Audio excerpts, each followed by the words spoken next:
बंधुओं नमस्कार। तो कुंभ राशि वालों, कैसे हैं आप लोग? उम्मीद करते हैं महामाई मां बगलामुखी की कृपा और आशीर्वाद से बहुत अच्छे होंगे। तो कुंभ राशि वालों, ध्यान से समझिए। 15 से 30 अप्रैल भूल कर भी मत जाना इन 3 जगहों पर। ये 3 जगहों पर जाने से आपके 1, 2, 3 नहीं, पूरे 5 ग्रह आपके ऊपर नकारात्मक प्रभाव देंगे। आपका लिया हर फैसला गलत साबित हो जाएगा, आपका मान सम्मान भी चला जाएगा और आपके ऊपर ऐसा कलंक लगेगा, ऐसी बर्बादी जीवन में आएगी कि जिसे आप जीवन भर कभी मिटा नहीं पाएंगे, भुला नहीं पाएंगे। जी हाँ बंधुओं, अंग्रेजी में कहावत है जिसका हिंदी रूपांतरण यह है कि यदि आपका धन चला जाता है तो कुछ भी नहीं गया, सेहत चली जाती है तो बहुत ही कम गया, लेकिन यदि आपका चरित्र चला जाता है तो समझो आपका सब कुछ चला गया। तो स्थिति ऐसी ही है कि यदि आप इन 3 जगहों पर चला जाते हैं तो आपका धन भी जाएगा, सेहत भी जाएगी और आपका चरित्र भी हनन हो सकता है। तो ऐसे में आपको बहुत सावधान रहने की जरूरत है। आपको हर एक बात को ध्यान से समझने की जरूरत है, जो हम आगे कार्यक्रम में बताने वाले हैं। हम करेंगे सटीक भविष्यवाणियां 15 से 30 अप्रैल तक की। अच्छी और बुरी दोनों ही प्रकार की भविष्यवाणियां एक साथ चलेंगी। इसी के साथ साथ हम आपको बताएंगे 3 जगहों के बारे में जिन्हें आपको इन 15 दिनों के लिए पूरी तरह से त्याग देना है। आप भूल से भी इन जगहों पर ना जाएं। इसी के साथ साथ हम आपको बताएंगे आपकी कुंडली के पंचम भाव को मजबूत करने के कुछ जरूरी सूत्र और उपाय।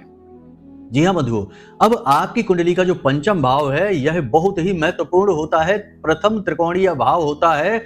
यह आपके ज्ञान, आपके प्रेम, आपकी संतान, आपके द्वारा लिए गए फैसले और आपके जीवन में आने वाली उपलब्धियों को दर्शाता है। तो अब ऐसे में यह बेहद आवश्यक है कि आपकी कुंडली का जो पंचम भाव है यह पूरी तरह से जागृत हो, पॉजिटिव हो, इसकी एनर्जी आपके जीवन में पॉजिटिव रिजल्ट लेकर आ रही हो। क्योंकि कहीं भी यदि आप इसकी एनर्जी को नेगेटिव बना लेंगे कुछ अपनी गलतियों से और कुछ ग्रहों के प्रभाव और दृष्टियों की वजह से, तो आपके जीवन में आप कितना ही मेहनत करना, आपके काम की इज्जत नहीं होगी, आपकी इज्जत नहीं होगी, आपकी भावनाओं की लोग कद्र नहीं करेंगे। आप खूब धन कमाएंगे लेकिन उसका उपयोग नहीं कर पाएंगे। आपके लिए फैसले गलत फैसले साबित होंगे और आप खुद ही अपने रास्ते में रोड़े अटकाते रहेंगे। बाद में आपको पता चलेगा, पहले तो आपको लगेगा कि सब कुछ सही है, लेकिन जैसे ही आप आगे बढ़ेंगे, अपने जीवन में कोई नया निर्णय लेंगे, कहीं आप आगे बढ़ेंगे, व्यापार करेंगे, कुछ भी करेंगे, तो आपके लिए फैसले ही आपके लिए रुकावट का कार्य करने लगेंगे। कहीं ना कहीं ज्ञान की कमी आपको खलेगी, अनुभव की कमी आपको खलेगी, क्योंकि आपकी कुंडली का पंचम भाव नेगेटिव है। अब हम आपको बताएंगे कि इस पंचम भाव को कैसे पूरी तरह से एक्टिव करना है, किन कार्यों, किन क्रियाओं की ताकत से आप इसे अनुकूल कर पाएंगे। इसी के साथ साथ यदि इस पंचम भाव में किसी नकारात्मक ग्रह की दृष्टि पड़ रही है, जैसे हम कहें पापी ग्रह तो मंगल है या फिर शनि है या राहु है या केतु है, किसी भी ग्रह की दृष्टि पड़ रही है इस पंचम भाव पर, या फिर ये स्वयं ही यहाँ बैठे हैं या कोई नकारात्मक युति बनाकर बैठे हैं किसी नकारात्मक ग्रह के साथ में, तो आप इससे कैसे बचेंगे। जी हाँ बंधुओं, कहने का मतलब यह है कि आज का यह कार्यक्रम ना केवल आपके लिए सटीक भविष्यवाणियां लेकर आया है, बल्कि आपकी कुंडली के कुछ जरूरी सूत्र लेकर आया है, जिससे आप स्वयं ही अपने जीवन में आ रही कई परेशानियों के समाधान निकाल पाएंगे। आपका बुद्धि विवेक इतना तेज हो जाएगा कि आप जो भी निर्णय लेंगे वह सही साबित होगा और आपकी सफलता में एक कदम आगे आपको बढ़ाएगा। आपकी संतानें आपकी बात सुनेंगी, आपके परिवार में शांतिपूर्ण माहौल हो जाएगा और आपका प्रेमी जीवन, दाम्पत्य जीवन बहुत ज्यादा सुखी हो जाएगा। जी हाँ बंधुओं, आज के समय में हम यह देखते हैं कि बहुत सारे पति पत्नी के बीच में विवादित स्थितियां बनी हुई हैं, किसी न किसी बात को लेकर कलह क्लेश मचा ही है। प्रेमियों के बीच भी यही स्थिति बनी हुई है, ना तो प्रेम बचा है, ना ही दाम्पत्य जीवन में सुख बचा है, बस नाम का रिश्ता रह गया है। लोग एक दूसरे की शक्ल भी नहीं देखना चाहते, बात भी नहीं करना चाहते हैं। थोड़ी थोड़ी खटपट से ही बात शुरू होती है और बहुत ज्यादा बात बिगड़ जाती है। यह भी इसी वजह से होता है कि या तो कुंडली का पंचम या सप्तम भाव किसी प्रकार से दूषित हो रखा है और उसे आप अनुकूल कैसे करें इसके विषय में आपको नहीं पता है। तो बस आज का यह सूत्र आपकी कुंडली में और आपके जीवन में खुशियों की गंगा बहाने वाला है और आपके जीवन में एक नए प्राण और नई ऊर्जा को लेकर आने वाला है। बस आपको पूरे चित्त के साथ, धैर्य के साथ इस कार्यक्रम को अंत तक देखना है। और जो बातें हम आपको बताने वाले हैं वे कोई साधारण बातें नहीं हैं। मुफ्त में कोई भी नहीं बताएगा आपको ये बातें, क्योंकि आजकल धन का लेन देन किए बिना कोई 2 कदम भी आगे नहीं बढ़ना चाहता।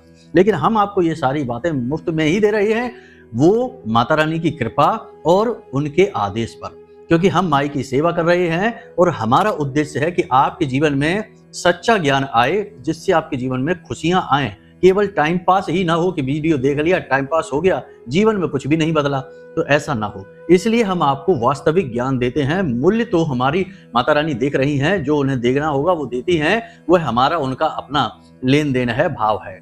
खैर चलिए आगे बढ़ते हैं। कहने का मतलब यह है कि आपको आज का यह कार्यक्रम अंत तक देखना ही पड़ेगा। यहाँ हर एक बात गंभीर है, आपके जीवन से जुड़ी है और आपकी दुख तकलीफ को दूर करने वाली है। देखिए, 2 बड़े ग्रह परिवर्तन हुए हैं। एक तो गुरु का जो नक्षत्र परिवर्तन हुआ 10 अप्रैल को, दूसरा सूर्य देवता का राशि परिवर्तन हुआ 14-15 अप्रैल को होने वाला है। यदि आप पहले कार्यक्रम को देख रहे हैं तो 14 अप्रैल को सूर्य का राशि परिवर्तन, मेष राशि में सूर्य देवता जाएंगे, मृगशिरा नक्षत्र में बृहस्पति आ चुके हैं, मंगल का यह नक्षत्र है और इसके देवता चंद्रमा हैं। कहने का मतलब यह है कि यह अनुकूलता है। आपका कुंडली का जो पंचम भाव है उसका जो भाव स्वामी है वह सूर्य है और उसका कारक ग्रह बृहस्पति है। यानी ये दोनों ग्रह आपके लिए पॉजिटिव हो चुके हैं।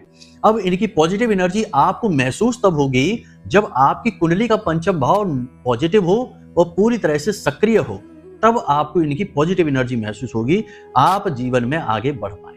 बंधुओं, बताने के लिए तो बहुत बातें हैं, पूरा दिन गुजर जाएगा आपकी कुंडली का विश्लेषण करते करते और आपके जीवन को नई दिशा देते देते, लेकिन समय का अभाव है तो सब चीजें जल्दी जल्दी चलेंगी, तो जरा ध्यान से सारी चीजों को समझना। अब चलिए अपने मूल विषय को शुरू करते हैं। महामाई को याद करते हुए कमेंट बॉक्स में लिख डालिए पूरे भक्ति भाव के साथ, जय मां बगलामुखी कृपा करो। महामाई निश्चित तौर पर आपके ऊपर कृपा करेंगी, हमें पूर्ण विश्वास है। बस 3 बार लिखना है, एक बार लिखकर मत रह जाना और आलस बिल्कुल मत करना। और ज्यादा प्रेम मन में उमड़े तो कह देना कि मैं भी माई के परिवार का हिस्सा हूं, इसे भी आप लिख डालना। मन को बहुत अच्छा लगता है जब हम ऐसे भाव देखते हैं। खैर चलिए आगे बढ़ते हैं। अब जरा ध्यान से सुनिए। प्यारे मित्रों, हमारे अत्यंत प्रिय और परम पूज्य अमिताचार्य जी के पास मां बगलामुखी और मां भद्रकाली की साधनाओं का वर्षों का अनुभव है और माता रानी की इनके ऊपर पूर्ण कृपा और सिद्धि है। आचार्य जी ने अपने सटीक कुंडली विश्लेषण और श्रेष्ठतम उपायों के माध्यम से हजारों लोगों के जीवन को खुशियों से भरा है। आचार्य जी का कुंडली विश्लेषण और उपाय करवाने का तरीका इतना अद्भुत है कि जीवन के हर एक दुख और कष्ट का कारण जड़ से ही समाप्त हो जाता है। फिर समस्या चाहे जैसी भी हो, कर्जा बहुत बढ़ गया हो, व्यापार चल नहीं रहा हो, बीमारियों में आप बर्बाद हो चुके हो, रिश्तों में प्रेम समाप्त हो चुका हो, या फिर नौकरी ही ना मिल रही हो, विवाह में देरी होती हो, कैसी भी समस्या हो, इन समस्याओं का कारण क्या है, कौन सी महादशा परेशान कर रही है, कौन सा दोष लगा हुआ है, सब कुछ आचार्य जी इतना सटीक बताते हैं कि वर्षों वर्ष के दुख कुछ ही दिनों में समाप्त हो जाते हैं। अगर आपके जीवन में भी कोई ऐसी संकट की घड़ी है तो यही सही समय है जब आप पूज्य आचार्य जी के हाथों से अपनी कुंडली का विश्लेषण करवाएं और वर्षों से चल रहे दुखों और संकटों के इस चक्र से बाहर निकल जाए। प्यारे मित्रों, अभी वीडियो में दिए गए नंबरों पर फोन करिए और अपनी कुंडली का श्रेष्ठतम आकलन करवा डालिए। जिंदगी बदलने का ये सबसे बड़ा मौका हाथ से मत जाने दीजिएगा। जय माई की, महामाई आपका कल्याण करे। सबसे पहले बात करते हैं आपकी कुंडली के पंचम भाव की, फिर बताएंगे आपको उन 3 स्थानों के विषय में जहां आपको भूल कर भी नहीं जाना है। ठीक है, तो सबसे पहले पंचम भाव, तो गुरु की बात करते हैं। तो गुरु क्या है? गुरु है ज्ञान, शांति, सुकून और बुद्धि के देवता। यानी कि आप समझिए कि अगर आपको गुरु को एक्टिव करना है, यानी कि आपकी जो पंचम भाव है उसके कारक ग्रह हैं, तो उन्हें तो सबसे पहले एक्टिव करना पड़ेगा। तो गुरु को एक्टिव करना है तो आपको 2-3 काम अपने जीवन में जरूर करने हैं। पहली चीज है कि भक्ति जरूर करनी है। किसी भी देवी देवता की करिए, किसी भी रूप में करिए, जरूरी नहीं, हम नहीं कहते कि आप कामकाज छोड़कर सीधे मंदिर में चले जाइए, भगवान की भक्ति में डूब जाइए, नहीं। आप चित्त में भगवान के भाव को अवश्य रखिए। भक्ति का मतलब यह नहीं होता कि पागलपन करिए, सारी जिम्मेदारियों को छोड़ दीजिए, दायित्व तो अपने छोड़ दीजिए, नहीं, यह तो भक्ति नहीं है, यह तो कायरता है। गृहस्थ के लिए भक्ति का बहुत बड़ा महत्व है। एक घड़ी आदि में बुनियाद, यानी कि छोटे से छोटे समय को भी यदि आप भगवान को समर्पित करते हैं गृहस्थ जीवन में रहकर, तो उसका आपको हजारों गुना फल प्राप्त होता है। तो आपको क्या करना है कि जो समय मिले, सुबह दोपहर शाम, जब भी आपको समय मिलता है, आपको भगवान के किसी भी स्वरूप का कुछ भी उनका पूजन करना है, भाव रखना है। चालीसा पढ़िए, हनुमान जी में आपकी श्रद्धा है, हनुमान चालीसा प्रतिदिन पढ़िए। शिव चालीसा पढ़िए, ओम नमः शिवाय पंचाक्षरी मंत्र का जाप करिए, मंदिर हो सके तो जाइए प्रतिदिन, नहीं जा सकते तो कोई बात नहीं, घर में तो भाव बनाकर रखिए। तो ये चीज है कि पहली चीज आपको भक्ति। दूसरा, भक्ति करने का कई तरीके होते हैं। एक तो सीधा मंदिर में गए या फिर घर पर पूजा घर में भक्ति की भगवान की। दूसरा कि भगवान के भजन सुने और भगवान का भाव मन में रखा, ये बहुत जरूरी है। इससे आपका चित्त शुद्ध होता है। तो भगवान के समय मिलने पर भजन सुनिए, उनका नाम स्मरण करिए, उनके बारे में मन में विचार लेकर आइए। इससे आपका चित्त शुद्ध हो जाएगा, आपका बृहस्पति मजबूत होने लगेगा, पॉजिटिवली एक्टिव होना शुरू हो जाएगा। जी हाँ बंधुओं, जो बातें हम आपको बता रहे हैं, ये बातें कुछ ही दिनों में आपके जीवन में अपने रिजल्ट दिखाएंगी। बस इन बातों को बारीकी से समझते चलना है आपको, ठीक है। दूसरा कि आपको छल कपट से थोड़ा दूर होना पड़ेगा। यदि आपका काम है कोई छल कपट वाला, जैसे कि दलाली का काम करते हैं या कोई भी किसी भी तरीके का हो, वो उन कामों से आप अगर हो सके तो दूरी बनाइए, क्योंकि शास्त्र विरुद्ध है। ब्याज का व्यापार, सट्टेबाजी का व्यापार, दलाली का व्यापार, ये हमारे यहाँ शास्त्र विरुद्ध है। शिक्षा का व्यापार, ये शास्त्र विरुद्ध है। तो इन चीजों को दूर नहीं कर सकते, कोई बात नहीं है।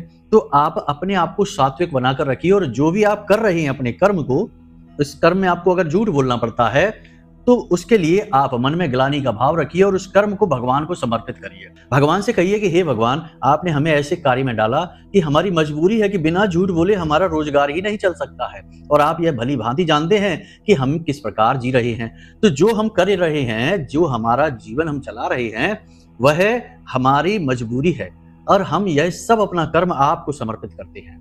अब जैसे भगवान ने अर्जुन से कहा कि हे अर्जुन, शस्त्र उठाओ और इन सब पे चलाओ, इन सबको मारो, तो वो जो सामने खड़े वो जीव जंतु ही तो थे, इंसान ही तो थे, अर्जुन के रिश्तेदार थे। लेकिन तब भी भगवान ने कहा कि करो, क्योंकि कभी कभी जीवन इस मोड़ पर आ जाता है कि गलत कार्य करना भी मजबूरी हो जाता है। तो ऐसे में जो आप गलत नकारात्मक कार्य यदि कर रहे हैं, वैसे तो नहीं करिए, हम नहीं कहते कि आप करिए, हो सके तो दूरी बनाइए। लेकिन यदि आपको मजबूरी में करना पड़ रहा है, बाद में कभी आप बदल भी लेंगे, लेकिन अभी हाल फिलहाल में उसे भगवान को समर्पित कर दीजिए। कह दीजिए भगवान, आपने ही तो हमें यहाँ डाला है, अब हम क्या करें, हमारी मजबूरी है, हम कुछ समय में ये बदल लेंगे, यदि आपका आदेश होगा तो, कृपा होगी तो। बस ये भगवान को समर्पित करिए। प्रसाद जीवनम, इस प्रकार से अपने जीवन को अपना लीजिए, तो आपके ऊपर इसका दोष नहीं आएगा, ठीक है। इस तरह ही हम अपने कार्यों को करते हैं, ठीक। तो ये चीज हो गई आपकी, यानी भक्तिमय बनिए, बहुत ज्यादा जरूरी है, ठीक है। अपने कार्यों को झूठ सच नहीं बोलना है। दूसरा ये हो गया कि जीव जंतुओं की हिंसा नहीं करनी है। गाय को भोजन जरूर कराइए। प्रतिदिन ये नियम बनाइए कि एक रोटी बने। वैसे तो हर दिन का ये नियम होना चाहिए कि पहली रोटी गाय की और अंतिम रोटी कुत्ते की होनी चाहिए। पहली रोटी गाय को जरूर बनाइए और उसे खिलाइए, और उसमें थोड़ी हल्दी अवश्य डाल दीजिए। आपका गुरु एक्टिव हो गया। गुरु को एक्टिव करने के लिए हमने एक उपाय और बता रखा है, अपने पिछले 2-3 वीडियो में बताया था कि एक कांच का पात्र लेना है, कोई कटोरा ले लीजिए, और उसमें जल डालना है, और उसमें एक कूट कर इलायची डालनी है, और पीले रंग का एक पुष्प, और उस पात्र को आप अपने घर की ईशान कोण में रख लीजिए। वही गुरु की दिशा होती है, तो ईशान कोण में आप रख लीजिए। आपका गुरु पॉजिटिवली चार्ज हो जाएगा, आपको अच्छे परिणाम देना शुरू कर देगा। कारक ग्रह की बात हमने कर ली है। अब बात करते हैं भाव स्वामी की, सूर्य देवता की, क्योंकि सूर्य देवता का राशि परिवर्तन प्रथम राशि में होने जा रहा है। इसका बहुत बड़ा लाभ आपको मिलेगा। आपको ही क्या, हर एक राशि को इसका लाभ मिलेगा, क्योंकि प्रथम राशि में सूर्य देवता हैं। पूरी 12 राशियां लाइन से खड़ी हैं, सारी राशियों पर सूर्य देवता की नजर रहेगी। तो अब यहां पर आप समझिए कि आपको सूर्य को पॉजिटिव कैसे करना है। सबसे पहला कार्य है कि सूर्य को जो सबसे अच्छा लगता है, जो शनि को सबसे अच्छा लगता है, जो राहु को सबसे अच्छा लगता है, यानी जिन्हें हम पापी ग्रह, क्रूर ग्रह कहते हैं, इन ग्रहों को जो सबसे अच्छा लगता है वह है अनुशासन। अनुशासन में आपको रहना होगा। सूर्य देवता का देखो अनुशासन कैसा है, निश्चित समय पर उगते हैं और निश्चित समय पर डूब जाते हैं। अब कुछ लोग यहाँ पर साइंस सिखाने लगेंगे, विज्ञान सिखाने लगेंगे कि अरे ये तो पृथ्वी घूम रही है, अरे ये तो ये हो रहा है, वो हो रहा है। अरे भाई, इतना ज्ञान ना दिखाओ। अगर इतना ज्ञान है तो अपने जीवन को उठाओ, वीडियो देखने में समय खराब ना करो। आप यदि ज्ञान की बात करते हैं तो ज्ञान को सही दिशा में लगाइए। विज्ञान क्या कह रहा है, हम ये बात आपसे अभी नहीं कर रहे। शास्त्र क्या कहते हैं, हम इसकी बात आपसे कर रहे हैं। तो हर जगह एक ही तर्क लगाकर बात करना बिल्कुल गलत हो जाता है। समय और अवसर पर तर्कों का प्रयोग किया जाना उचित तरीका होता है। हम भी जानते हैं कि पृथ्वी घूम रही है, इससे सूर्य देवता वहीं पर स्थित है, और हमें लगता है कि यहाँ से उग रहे हैं और यहाँ पर डूब रहे हैं, ये हम भी जानते हैं। लेकिन हम शास्त्रों को प्रमुखता देते हैं, क्योंकि शास्त्र आधार है जीवन का, सत्यता का, धर्म का, उत्थान का, ठीक है। तो बस ये सारी बातें हैं। तो बस यहाँ पर आपने समझ लिया कि आपको अनुशासन में रहना है। सूर्योदय से पहले जागना है, स्नान आदि करने के बाद सूर्य देवता को 1 लोटा जल समर्पित कर देना, आपका सूर्य पॉजिटिव हो जाएगा। परंतु आचरण बेहद महत्वपूर्ण है, झूठ नहीं बोलना है, छल कपट नहीं करना है और पिता का अपमान भूल कर भी नहीं करना है। हो सके तो प्रतिदिन पिता के पैर छूकर ही घर से बाहर निकलिए। अब कुछ लोग कहेंगे कि हमारी तो पिता से बनती ही नहीं है, हमारी तो पिता से शत्रुता चलती है और ना जाने क्या क्या। चलिए कोई बात नहीं है, पिता से आपकी शत्रुता चलती है, पिता से आपकी कुछ बुराई है, बातचीत नहीं होती है, कुछ भी हो, परंतु आप मन में भाव तो पिता के लिए पिता वाला रखिए। उन्होंने आपको इस संसार में लेकर आए हैं, आपको पाला पोसा है, आपको इतना बड़ा किया है, सक्षम बनाया है। चलिए वो आपके उनके विचार अभी नहीं मिलते हैं, लेकिन दायित्व तो समाप्त नहीं हो जाता, पितृ ऋण तो समाप्त नहीं हो जाता, वह तो आपके ऊपर रहेगा ही और आप पितृ ऋण से ग्रसित हो जाएंगे 100%। अगर आप इस भाव से चलेंगे कि आप पिता का सम्मान नहीं कर सकते, आपकी उनकी बनती नहीं, तो आपको ऐसा भाव नहीं रखना है। बने या ना बने यह परिस्थिति जन्य स्थिति है। आपको अपने मन में पिता के लिए सम्मान का भाव रखना है और मन ही मन ईश्वर से क्षमा मांगनी है कि हे प्रभु, ये जो परिस्थितियां आई हैं इनमें हमारी कोई गलती नहीं है, या अगर हमारी कोई गलती है भी हम उसके लिए क्षमा प्रार्थी हैं। भगवान जो सबके पिता हैं, परम पिता हैं, वो सब जानते हैं, सब देख रहे हैं, उन्हें सब पता है। वो बस आपके भाव को चेक करना चाहते हैं। तो आप अपना भाव तो सात्विक रखिए, अपने पिता के लिए सम्मान मन में तो रखिए, ठीक है। तो बस इतना आपको करना है। सूर्य आपका पॉजिटिव हो जाएगा, गुरु आपका पॉजिटिव हो जाएगा। अब यदि किसी नकारात्मक ग्रह की, क्रूर ग्रह की, पापी ग्रह की दृष्टि पड़ रही है आपके पंचम भाव पर, राहु की दृष्टि पड़ रही है, शनि की दृष्टि पड़ रही है, राहु शनि या खुद ही आकर बैठ गए हैं, मंगल की दृष्टि पड़ रही है, तो आप ऐसे में क्या करें? तो आप इन ग्रहों से जुड़ी हुई चीजें मंदिर में जाकर दान कर दें, सर्वोत्तम समाधान है। राहु यदि आपके पंचम भाव में बैठे हैं या पंचम भाव पर राहु की दृष्टि पड़ रही है, तो आपको राहु से जुड़ी चीज यानी घड़ी, ठीक है, घड़ी को उठाइए और ले जाकर मंदिर में दान कर दीजिए। नई घड़ी लीजिए, मंदिर में जाकर दान कर दीजिए। सर्वश्रेष्ठ उपाय है राहु का, ठीक है। शनिदेव, तो आपको 1 कटोरी में तेल लेकर जाना है, उस तेल में अपनी छाया देखनी है और उस छाया को यानी उस तेल को मंदिर में दान कर देना है। अपना पात्र वापस ले आना, मंदिर में दान कर देना है। 7 दिन तक लगातार इस उपाय को कर लीजिए। देखिए कि शनिदेव की कोई सी भी दृष्टि आपके पंचम भाव में हो, स्वयं शनिदेव ही हो, बिल्कुल पॉजिटिव हो जाएंगे, नेगेटिव रहेंगे ही नहीं, ठीक है। ये आपकी जन्म कुंडली की बातें हम कर रहे हैं, ध्यान से समझते जाइए। मंगल का है तो फिर हनुमान जी के मंदिर में जाइए, हनुमान जी को केले चढ़ाइए और वो केले छोटे बच्चों में बांट दीजिए। हनुमान जी को मंगलवार के मंगलवार 7 मंगलवार चोला चढ़ा दीजिए, आपका काम हो जाएगा। मंगल की जो दृष्टि होगी या मंगल का प्रभाव होगा समाप्त हो जाएगा। पंचम भाव पूर्ण रूप से पॉजिटिव हो गया, एक्टिव हो गया, आपको इसके पूरे प्रभाव देखने को मिलेंगे। अब आप तैयार हैं इस भाव से पूरे लाभ लेने के लिए। अचानक से आप ये जो कार्य हमने बताए, इन कार्यों को यदि आप कर लेते हैं तो अचानक से आपको 2-3 चीजें अपने जीवन में महसूस होंगी स्पष्ट तौर पर। पहली चीज आपको जो महसूस होगी वह होगी एक असीम शांति। आपका मन बहुत शांत हो जाएगा, चाहे परिस्थितियां कैसी भी हों, अच्छी हों, बुरी हों, कठिन हैं, सरल हैं, कैसी भी स्थिति हो, परिस्थिति हो, मन आपका बहुत ही शांत हो जाएगा, बहुत ही अच्छा लगेगा आपको, ठीक है। दूसरी स्थिति यह बनेगी कि आपके आसपास पॉजिटिव एनर्जी एकत्रित होने लगेगी। जहां लोग आपसे किसी प्रकार की नकारात्मकता का भाव रखते थे, द्वेष भाव रखते थे, लोग अचानक आपका सपोर्ट करने लग जाएंगे। वो कहावत कहते हैं ना कि जब कोई इंसान पूरे दिल से किसी भी चीज के लिए प्रयास करता है तो पूरा ब्रह्मांड उसे उस चीज से मिलाने के लिए लग जाता है कोशिशों में। तो वैसा ही कुछ आपके साथ होगा, ठीक है। तो आसपास के लोग आपका सपोर्ट करने लगेंगे, समर्थन करने लगेंगे और सबसे महत्वपूर्ण कि आपका बुद्धि विवेक इतना तेज हो जाएगा, इतना सक्षम हो जाएगा कि आप भले बुरे का भेद पता लगा पाएंगे, इंसान को परख पाएंगे, परिस्थितियों का सही अंदाजा लगा पाएंगे और आप निर्णय जो भी लेंगे वे निर्णय आपकी तरक्की में कारक बनेंगे, बाधक नहीं बनेंगे। जी हाँ, तो आप इन कार्यों को करके देखिए। ये बहुत ही जरूरी, बहुत ही महत्वपूर्ण ज्ञान है जो हमने आपको दे दिया है। अब गुरु की पॉजिटिविटी हमेशा आपको चाहिए, तो गले में सोना धारण करिए। नहीं कर सकते तो कोई बात नहीं है, पीले रंग का धागा धारण करिए। बस इतने से भी आपका काम हो जाएगा, गुरु मजबूत रहेंगे, पंचम भाव के आपको पूर्ण प्रभाव महसूस होंगे जीवन में। यहां तक सारी बातें आपने समझ ली हैं। अब कुछ चीजें ध्यान से समझिए। 3 स्थानों के विषय में चर्चा करने जा रहे हैं। सबसे पहला स्थान शमशान घाट। आपको नहीं जाना है, किसी कीमत पर नहीं जाना है। कभी कभी स्थिति ऐसी बन जाती है कि जाना पड़ जाता है, मजबूरी है, तो आप कोशिश करिए कि ऐसी स्थिति को आप टाल सकें। देखिए, आपके अपने जीवन, आपकी तरक्की से ज्यादा महत्वपूर्ण इस संसार में कुछ भी नहीं है, तो कोशिश करिए कि आप ये कर सके। अगर नहीं है भाई, बहुत मजबूरी हो गई है, कुछ बात ऐसी है, भगवान न करे कि कुछ ऐसा ऊंच नीच हो जाता जीवन में किसी के साथ भी कहीं भी, तो आप जाइए, ठीक है, शमशान घाट चले जाइए, फिर तो मजबूरी है, इसका कोई तोड़ भी नहीं है। शमशान घाट में जो है ना, वो समाप्ति की, अंत की ऊर्जाएं होती हैं। निगेटिव एनर्जी भी कह सकते हैं इनको, या फिर इन्हें कह सकते हैं मृत्यु की ऊर्जाएं।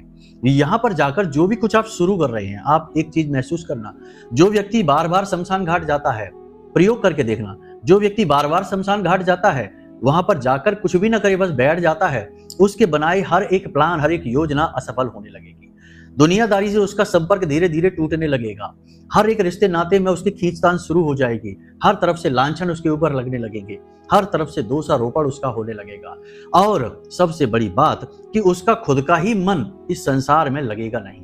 आप देखिए कि जो बड़े बड़े तांत्रिक होते हैं, जो बड़े बड़े नागा साधु होते हैं, जिन्होंने संसार को त्याग रखा है, उनका सबसे ज्यादा पसंदीदा स्थान जो उन्हें सबसे अच्छा लगता है वह है शमशान घाट, क्योंकि वहां पर बैठने से ही वे इस संसार से अपने आप कट जाते हैं, उन्हें कोई मेहनत प्रयास नहीं करनी पड़ती, भावनाएं उनकी मृत हो जाती हैं, संसार के प्रति वो बिल्कुल भी आसक्त नहीं रहते। तो ये चीज है, तो आप इसे समझिए, देखिए जो बात हम आपको बता रहे हैं, इन बातों को छोटी छोटी कुतर्कों से काटने की कोशिश न करिए, ये बात एक बड़े नजरिए को प्रस्तुत करती है, तो इसी हिसाब से आप समझिए।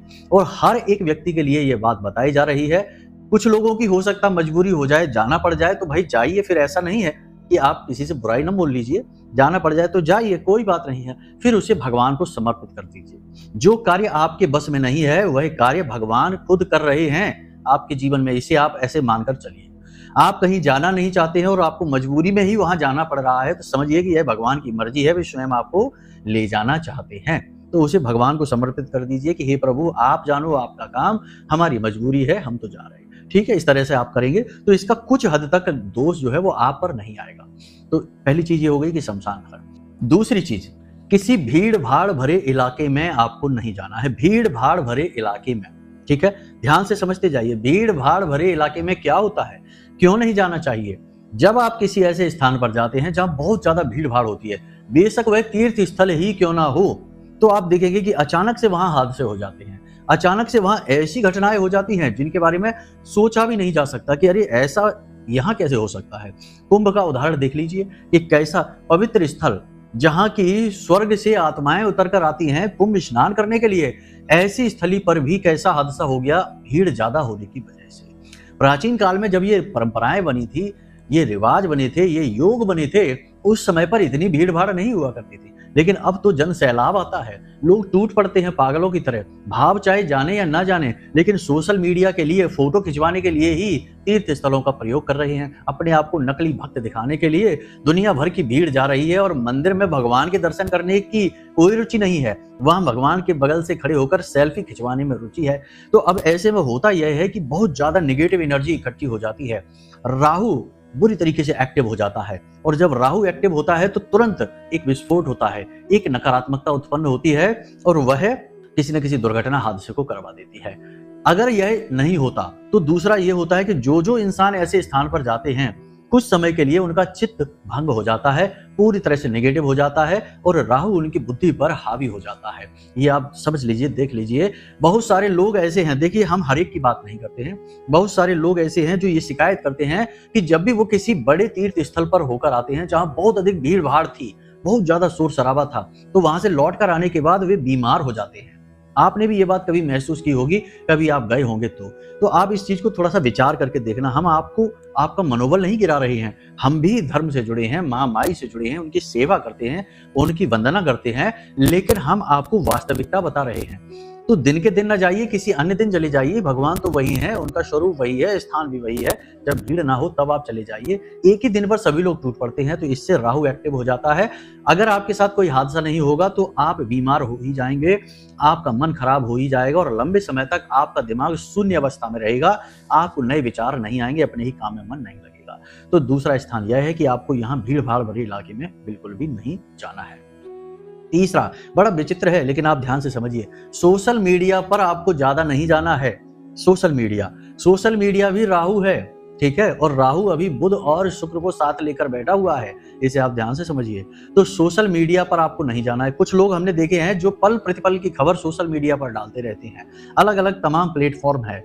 जरा सी बात हुई, खाना कहीं खा रहे हैं, फोटो खींच के सोशल मीडिया पर जा रहा है। कोई भी बर्थडे है, एनिवर्सरी है, कुछ भी है, जन्मोत्सव वगैरह है, सारा का सारा डाटा, हर एक फोटो सोशल मीडिया पर जा रही है। और अगले ही दिन से घर में झगड़े शुरू हो जाते हैं। पति पत्नी की एनिवर्सरी की आज फोटो डाली है, 2 दिन बाद उनमें ही झगड़ा हो रहा है, उनमें ही बन नहीं रही है, और तमाम तरीके की नकारात्मकताएं हैं। तो सोशल मीडिया पर आपको नहीं जाना है, ठीक है। 2 तरीके से, एक तो सोशल मीडिया पर खुद की फोटो वगैरह ज्यादा अपलोड नहीं करनी है, ज्यादा से ज्यादा सोशल मीडिया पर अपने आप को नहीं पहुंचाना है, लोगों की नजर में नहीं चढ़ना है। नजर में आने से ही तो नजर लगती है, तो सोशल मीडिया से थोड़ा दूर रहना है। दूसरा कि अपना समय सोशल मीडिया पर खर्च नहीं करना है, क्योंकि आजकल यह बहुत ज्यादा चल रहा है, एक बीमारी जैसा हो चुका है कि लोग जरा सा भी समय मिलता है फोन निकाल लेते हैं और उसमें देखने में लग जाते हैं। 1-1 मिनट की, आधे मिनट की वीडियो दुनिया भर की हैं, अनंत वीडियो है, अपार वीडियो है, देखते देखते घंटों गुजार देते हैं और फिर कहते हैं कि अरे हमें देर हो गई, अब तो हमें ऑफिस जाना है, अब तो हमें स्कूल जाना है, हमारी कोचिंग लेट हो गई, ये हो गया वो हो गया, फिर जल्दबाजी मचाते हैं। तो अब ऐसे कैसे कामयाबी मिलेगी? सोशल मीडिया राहु है, राहु अपने आप में उलझा देता है, माया रच देता है। तो माया आपके आसपास ऐसी रची गई है कि इससे आपको बचना है, तो सोशल मीडिया पर आपको कम से कम समय खर्च करना है। इसी के साथ साथ जहां धर्म का दुष्प्रचार हो रहा है, भगवान को उल्टे सीधे कहा जा रहा है, मजाक उड़ाया जा रहा है, धार्मिक पुस्तकों का, धर्म गुरुओं का और धार्मिक स्थलों का जहां अपमान हो रहा है, वहां पर आपको नहीं जाना है। इसी के साथ साथ आपको जहां मांसाहार हो रहा है, शराब पी जा रही है, गलत आचरण हो रहे हैं, ऐसी जगहों पर भी नहीं जाना है। ये शुभ समय की शुरुआत है, इसे शुभ तरीके से लेकर चलिए, आपका उद्धार हो जाएगा, निश्चित है यह बात। सारी बातें जो हमने आपको बताई हैं, इन्हें अपने जीवन में उतारिए और चमत्कार अपने जीवन में खुद होते हुए देखिए। यदि हमारी वाणी थोड़ी सी कठोर हो गई हो तो इसके लिए हम क्षमा प्रार्थी हैं, लेकिन कुछ लोगों की हठ बुद्धि यानी कि ढीठता को देखकर हमें थोड़ा सा बुरा लग जाता है, इसलिए हम ऐसी बात भी कह देते हैं, तो अपना गुरु मानकर क्षमा कर देना। चलिए बंधुओं, आज के कार्यक्रम को यहीं विराम देते हैं। उम्मीद करते हैं कि सारी बातें आपको जीवन में आगे ही बढ़ाएंगी, आपकी तरक्की ही लेकर आएंगी आपके जीवन में, और महामाई की कृपा और आशीर्वाद भी आप तक लेकर आएंगी, पहुंचाएंगी। तो आज के इस कार्यक्रम को विराम देते हैं। यदि कोई मन में प्रश्न उठे या फिर कुंडली विश्लेषण कराना है तो नंबर हमने वीडियो में दे रखा है, इन नंबरों पर आप फोन करिए। आपकी कुंडली का विश्लेषण हम स्वयं करके आपको पकड़ा देंगे। आपके जीवन में क्यों रुकावटें हैं, उनकी समाधान क्या है, तरक्की क्यों रुकी हुई है, दुख क्यों है, सारे कारण, दोष जो भी है सारे बताकर और उनके श्रेष्ठ समाधान आपको हम दे देंगे।